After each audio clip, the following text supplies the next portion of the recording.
جس کا تعلق سورہ اعراف سے ہے۔ سب سے پہلے آپ حضرات آیت کریمہ کا ترجمہ سن لیں۔ اللہ تبارک و تعالی ارشاد فرماتا ہے، اور تحقیق کی ہم نے پیدا کیا جہنم کے لیے بہت سارے جناتوں کو اور انسانوں کو، اور تحقیق کی ہم نے پیدا کیا جہنم کے لیے بہت سارے انسانوں کو اور جناتوں کو۔ ان کے لیے دل پیدا کیا پر وہ اس سے سمجھتے نہیں ہیں، اور ان کے لیے آنکھیں بنائی لیکن وہ اس سے دیکھنے کا کام نہیں لیتے، اور ان کے لیے کان پیدا کیے جن سے وہ سنتے ہی نہیں ہیں۔ یہ لوگ چوپاؤں اور جانوروں کی طرح ہیں، بلکہ اس سے بھی زیادہ گئے گزرے اور بھٹکے ہوئے ہیں۔ یہ لوگ بالکل غافل ہیں۔ یہ آیت کریمہ کا ترجمہ ختم ہوا۔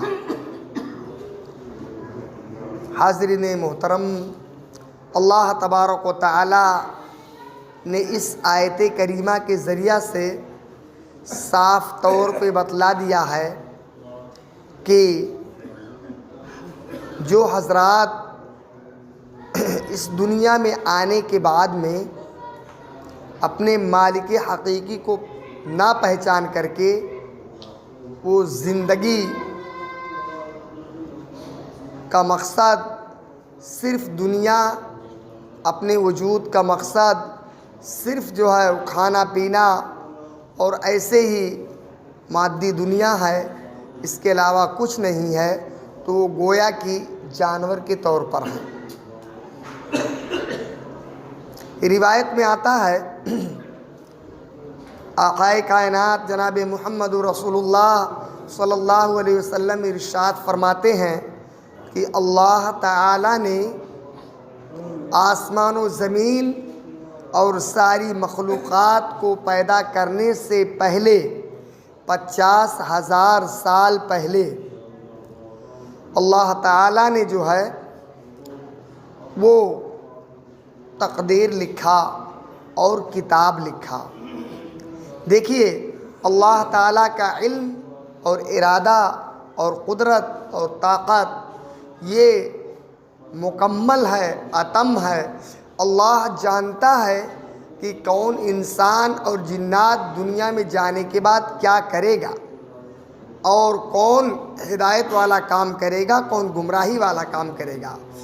تو زمین و آسمان اور تمام اشیاء کو وجود میں لانے سے پہلے 50,000 سال پہلے اللہ تعالیٰ نے ہر انسان کے کھانے کو، پینے کو، نیک اور اچھا اور برا عمل کرنے کو اور تقدیر کو اللہ تعالیٰ نے قلم سے لکھ کر کے لوح محفوظ میں بند کر دیا، لوح محفوظ میں بند کر دیا۔ چنانچہ پوری حدیث جو ہے آپ ملاحظہ فرما لیں۔ دیکھیے، علامہ ابن کثیر رحمۃ اللہ علیہ فرماتے ہیں کہ بہت سے انسان اور جنات جہنمی ہونے والے ہیں، اور ان سے ویسے ہی اعمال سرزد ہوتے ہیں۔ مخلوق میں سے کون کیسے عمل کرے گا، یہ اللہ تبارک و تعالیٰ کو ان کی پیدائش سے پہلے ہی معلوم ہے۔ تو اپنے علم کے مطابق اپنی کتاب میں، جسے لوح محفوظ کہا جاتا ہے، آسمان و زمین کی پیدائش سے 50,000 برس پہلے ہی اللہ تعالیٰ نے لکھ لیا ہے، جبکہ اس کا عرش پانی پر تھا۔ چنانچہ صحیح مسلم شریف کی حدیث میں ہے کہ ایک روایت میں نبی پاک صلی اللہ علیہ وسلم نے فرمایا حضور صلی اللہ علیہ وسلم ایک انصاری نابالغ بچے کے جنازے پر بلائے گئے، تو میں نے پوچھا، صحابی کہتے ہیں کہ مبارک ہو اس کو، یہ تو جنت کی چڑیا ہے، نہ برائی کا وقت پایا۔ آپ نے فرمایا کچھ اور بھی ہے؟ سن لو، اللہ تعالیٰ نے جنت کو اور جنت والوں کو پیدا کیا ہے اور انہیں جنتی مقرر کر دیا ہے، حالانکہ ابھی تو وہ اپنے باپوں کے پیٹھوں میں ہی تھے۔ اسی طرح اللہ نے جہنم بنائی ہے اور اس کے رہنے والے کو اللہ نے پیدا کیے ہیں، انہیں اسی لیے مقرر کیا ہے کہ اب تک وہ اپنے باپوں کی پشت میں ہی ہیں۔ اور بخاری اور مسلم کی حدیث میں ہے کہ تقدیر کا مسئلہ کوئی معمولی بات نہیں ہے کہ یہاں پورا بیان ہو جائے۔ یہاں مقصد یہ ہے کہ ایسے خالی محروم القسمت جو خیر سے خالی ہیں، بھلائی سے جو لوگ خالی ہیں، کسی چیز سے فائدہ نہیں اٹھاتے ہیں۔ تمام اعضاء ہوتے ہوئے وہ اپنے اعضاء سے فائدہ نہیں اٹھاتے ہیں، لیکن تمام قوتیں سب اللہ تعالیٰ ان سے چھین لیتا ہے، وہ اندھے بہرے گونگے بن کر زندگی گزارتے ہیں۔ اگر ان میں خیر باقی ہوتی تو اللہ تعالیٰ اپنی باتیں انہیں سناتا بھی۔ یہ تو خیر سے بالکل ایک دم خالی ہیں، سنتے ہیں اور انسنی کر جاتے ہیں۔ آنکھیں ہی نہیں بلکہ دل کی آنکھیں اندھی ہو گئی ہیں۔ اللہ کے ذکر سے منہ موڑنے کی سزا یہ ملی کہ شیطان کے بھائی بن گئے ہیں اور راہ حق سے دور جا پڑے ہیں، مگر سمجھ یہی رہے ہیں کہ ہم سچے اور صحیح راستے پر ہیں۔ ان میں اور چوپاؤں میں، جانوروں میں کوئی فرق نہیں ہے، نہ یہ حق کو دیکھیں نہ ہدایت کو دیکھتے، نہ اللہ کی باتوں کو سوچتے ہیں۔ چوپائے بھی تو اپنے حواس کو اور اپنے اعضاء کو دنیا کے کام میں لاتے ہیں، اسی طرح یہ بھی فکر عقبہ سے اور ذکر رب سے، راہ مولا سے غافل گونگے اور اندھے ہیں، اور گونگے اندھے بہرے بن کر کے زندگی گزارتے ہیں۔ چنانچہ اللہ کا فرمان ہے، وَمَثَلُ الَّذِينَ كَفَرُوا كَمَثَلِ الَّذِي يَنِيقُ بِمَا لَا يَسْمَعُ إِلَّا دُعَاءً وَنِدَاءً صُمٌّ بُكْمٌ عُمْيٌ فَهُمْ لَا يَعْقِلُونَ۔ یعنی ان کافروں کی مثال تو اس شخص کی ہے جو اس کے پیچھے چلا رہا ہے، جو چل رہا ہے، جو در حقیقت نہ سنتے ہیں نہ سمجھتے ہیں، اور صرف شور و غل اس کے کان میں پڑتا ہے۔ چوپائے آواز تو سنتے ہیں لیکن یہ کچھ بھی عمل نہیں کرتے۔ ایسے ان کو بھی جو ہے سمجھیے کہ جو کفر کرتے ہیں، جو دنیا کے مقصد میں پڑھ کر کے اپنی زندگی کو برباد کر دیتے ہیں، وہ ایسے ہی ہیں۔ یہ علامہ ابن کثیر رحمۃ اللہ علیہ نے اپنی کتاب میں بیان کیا ہے۔ سمجھیے کہ اللہ تعالیٰ نے اچھے برے انسانوں کو پیدا کرنے سے پہلے جنتی اور جہنمی اور اچھا برا انسان سمجھتا تھا، اس لیے اللہ تعالیٰ نے جنتی اور جہنمی بنا دیا ہے۔ دیکھیے اللہ تعالیٰ، روایت میں آتا ہے عبداللہ ابن عمر ابن عاص رضی اللہ تعالیٰ عنہ یہ کہتے ہیں کہ ایک دن میں نبی پاک صلی اللہ علیہ وسلم کی خدمت میں آیا تو دیکھا کہ عقائد عالم صلی اللہ علیہ وسلم کے دستے مبارک میں داہنے ہاتھ میں ایک لسٹ تھی اور بائیں ہاتھ میں کاغذ کا ایک ٹکڑا تھا۔ میں نے پوچھا کہ آقا صلی اللہ علیہ وسلم آپ کے ہاتھ میں کیا ہے؟ تو عقائد عالم صلی اللہ علیہ وسلم نے فرمایا کہ اللہ تعالیٰ نے مجھے داہنے ہاتھ میں جو کاغذ جو لسٹ دے رکھی ہے ان انسانوں جناتوں کے نام اور لسٹ اور ان کے باپ کے نام ہیں کہ جن کے لیے اللہ تعالیٰ جنت بنا رکھی ہے اور جنت میں جانے کے لیے انتظام کر رکھا ہے۔ پھر میں نے پوچھا کہ اے اللہ کے رسول آپ کے بائیں ہاتھ میں کیا ہے؟ تو فرمایا کہ اے میرے صحابہ، اللہ تعالیٰ نے جو ہے ان لوگوں کا نام مجھے دے رکھا ہے، میرے بائیں ہاتھ میں لسٹ ہے، ان کا نام ہے جن کے لیے جہنم متعین ہے، اور اللہ تعالیٰ نے جو ہے جہنم کا راستہ ان کے لیے ہموار کر دیا ہے، اور ان کے باپ، ان کی ولدیت سمیت اور ان کے علامات سب کچھ بتا دیے ہیں، حالانکہ ان کا وجود ابھی دنیا میں نہیں ہوا، وہ اپنے باپوں کے پشت میں ہے، ابھی ان کا وجود دنیا میں نہیں ہوا ہے۔ اس کا مطلب یہ ہے کہ اللہ تعالیٰ اپنے علم سے، اپنی قدرت کاملہ سے یہ جانتا ہے کہ کون میرا بندہ جو ہے وہ دنیا میں جائے گا، میری معرفت حاصل کرے گا، مجھ کو پہچانے گا، مجھ کو اپنا خالق و مالک مانے گا، اور میرے نبی کے زندگی کے مطابق زندگی بسر کرے گا۔ اب دنیا میں آنے کے بعد اللہ تعالیٰ نے پہچاننے کے لیے، اپنی پہچان کے لیے دماغ دیا، اپنی پہچان کے لیے آنکھ دیا، اچھا برا دیکھنے کے لیے آنکھ دیا، ہدایت کے لیے اللہ نے رسول پیدا کیے، اور زبان دیا اقرار کے لیے، اور دل دیا سمجھنے کے لیے۔ انسان اور جنات کو چھوڑ کر کے جتنی بھی مخلوقات ہے، 3 قسم کے مخلوقات ہیں: جمادات، نباتات، حیوانات۔ یہ 3 قسم کے مخلوقات ہیں۔ جمادات کس کو کہتے ہیں؟ پتھر کو، مٹی کو، پہاڑ کو، یہ جمادات میں آتے ہیں۔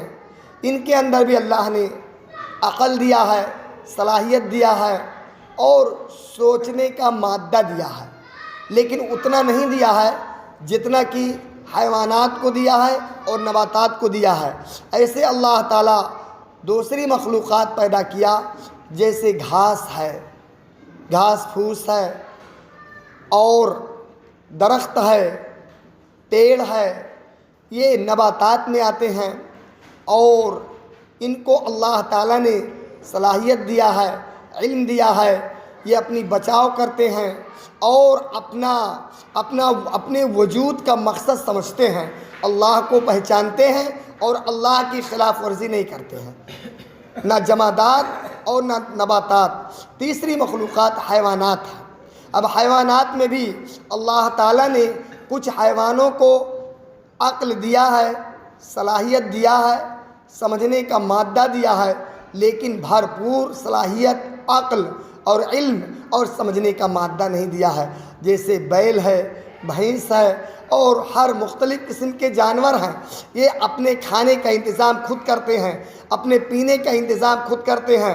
پیاس لگتی ہے، بھوک لگتی ہے، یا نفسانی خواہشات کی تکمیل کرنے کا تقاضا پیدا ہوتا ہے، تو خود جو ہے اپنے وجود کا، اپنے پیدائش کا مقصد سمجھ کر کے اور اپنی روزی تلاش کرتے ہیں۔ لیکن اتنا زیادہ عقل اور علم اور ادراک اور معرفت نہیں ہے کہ وہ اللہ کی پہچان کو حاصل کر کے دوسرے کے لیے سبق اور مشعل راہ بن جائیں۔ اب حیوانوں میں اللہ تعالیٰ نے اشرف المخلوقات اور سب سے بڑا حیوان یعنی انسان جو اور پیدا کیا، وہ انسان کو پیدا کیا، علم دیا، ادراک دیا، اور اپنے آنے کا مقصد سمجھنے کے لیے اللہ تعالیٰ نے جو ہے حس دیا، اور دماغ دیا سوچنے کے لیے، آنکھ دیا دیکھنے کے لیے، زبان دیا اقرار کرنے کے لیے، بولنے کے لیے، ذکر کرنے کے لیے، دعا کرنے کے لیے، اور ایسے ہی دل دیا سمجھنے کے لیے۔ اور یہی کیفیت اللہ تعالیٰ نے جو ہے وہ جنات کو بھی دیا۔ تو دنیا کی ساری مخلوقات اللہ تعالیٰ کو پہچانتی ہے، اللہ کو جانتی ہے اپنے علم، ادراک اور حس کے ذریعے سے، اور بھرپور علم، ادراک اور حس اللہ تعالیٰ نے جو ہے وہ جمادات کو نہیں دیا، نباتات کو نہیں دیا، حیوانات کو نہیں دیا، صرف اشرف المخلوقات کو اور جناتوں کو دیا ہے۔ اس لیے اللہ تبارک و تعالیٰ اچھا اور برا سمجھنے کے لیے علم، ارادہ اور قدرت بھی دیا ہے۔ اب انسان اپنے مالک حقیقی کو پہچانے، اپنے پیدا ہونے کے مقصد کو جانے، اور اسی اعتبار سے اللہ کو رب مان کر کے زندگی گزارے۔ اچھا برا راستہ اللہ تعالیٰ نے دکھا دیا، بتا دیا، اس کی ہدایت کے لیے نبیوں کو بھیجا، صحابہ کرام کو بھیجا، اور نبی کے نائب علماء کرام کو بھیجا، پھر جو لوگ جان بوجھ کر کے اللہ تبارک تعالیٰ کے اوپر ایمان لاتے ہیں، یعنی اللہ کو پہچانتے ہیں، اپنے مقصد زندگی کو پہچانتے، عبادت کرتے ہیں، اگر غلطی ہو جاتی ہے تو اللہ تبارک تعالیٰ کے سامنے فوراً رجوع ہو جاتے ہیں، تو اللہ تبارک تعالیٰ ایسے بندوں کے لیے جنت پیدا کیا ہے۔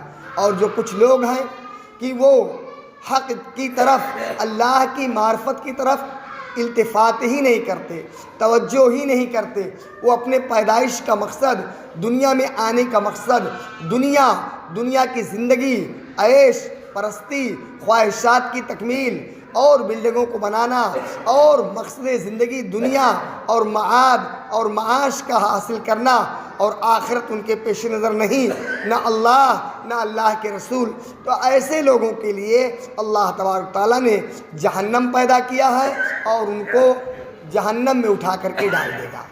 خلاصہ کلام یہ میرے بھائیوں، میرے سامعین محترم، کہ اللہ تعالیٰ نے علم، اسباب، قدرت دیا ہے انسان کو، اور ہدایت کی تمام تر وسائل اور تمام تر معرفت کا ذریعہ دے دیا ہے۔